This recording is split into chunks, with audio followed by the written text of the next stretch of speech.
we begin with breaking news. Thailand's Prime Minister Paetongtarn Shinawatra has been suspended from her position by the country's constitutional court. Speaking following the ruling, she apologized to the people and added she would continue to work for the country as a Thai citizen. Calls for her to step down had intensified after a leaked phone conversation with veteran Cambodian politician Hun Sen, in which Shinawatra criticized a commander of the Thai military. Judges voted 7-2 for the suspension. Shinawatra will remain in government in a different position until the court decides if she, in fact, committed a breach of ethics.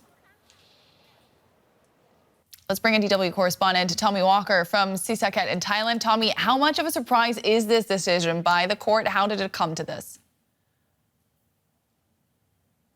Well, it's been a catastrophic few weeks for Paetongtarn Shinawatra. As mentioned, that phone call with former Prime Minister of Cambodia, Hun Sen, where she was heard, allegedly criticising her own military. She said it was a negotiation tactic. But since then, we've seen protests in Bangkok, and now obviously these senators, there's 36 senators, sent a petition to the Constitutional Court to have her removed. So it's been a catastrophic few weeks, but it's understandable the court have accepted, this petition to investigate further of whether Paetongtarn is guilty.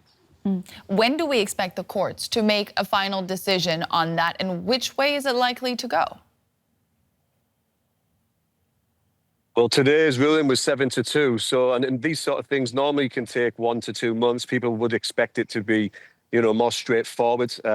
It's well publicised, the conversation, the leaked conversation with Hun Sen.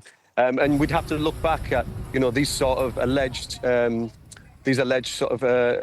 things against breaches against, former Prime Minister, because we have to look back at Seta Thavisin, the former Prime Minister to Paetongtarn. He was removed by the Constitutional Court for an ethical violation. Although it was different to Paetongtarn's case, it shows that ethical violations are a serious matter when it comes to the Constitutional Court taking action against a Prime Minister of Thailand.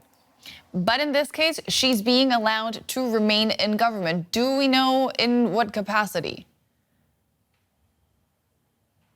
Actually, this morning, the new cabinet reshuffle, was announced, and Paetongtarn was listed to be also in the role of culture minister. And these roles were set to be, confirmed in an oath-taking ceremony on July 3rd. So it actually remains to be seen whether she's going to be allowed to take that role as culture minister because of what's happened today. It's a bit of an unprecedented situation.